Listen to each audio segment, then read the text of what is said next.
Great. Thanks, everybody, for being here, and appreciate the opportunity to be up here. So I'm going to keep it fairly short because I think what we've heard from the speakers so far is that we're in a period of time where there is just an awful lot of things to be discussed.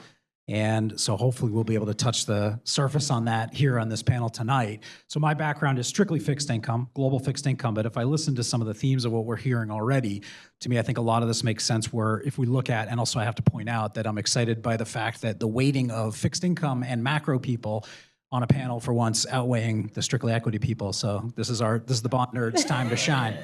So hey, we don't get much. You got to give it to us. There's a lot going on in the macro space. It changes at a much faster pace. I mean, things have always changed quickly, but it's changing at a much faster pace.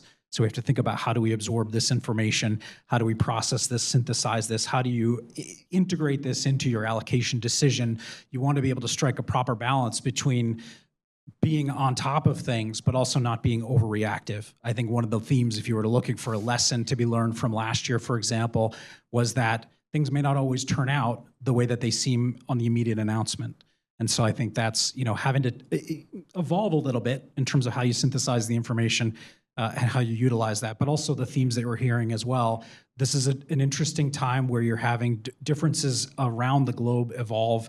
Fiscal, obviously, I agree with that, is a much bigger part of that. We're going to talk about that. Monetary policy is still important, though, but you also have just a divergence of worlds and possibly heading in that direction where, yeah, you do have this kind of bipolar, possibly tripolar type of an environment, and so we have to be thoughtful about that. But I'm going to leave it there because there's a lot of stuff that we want to drill in more deeply.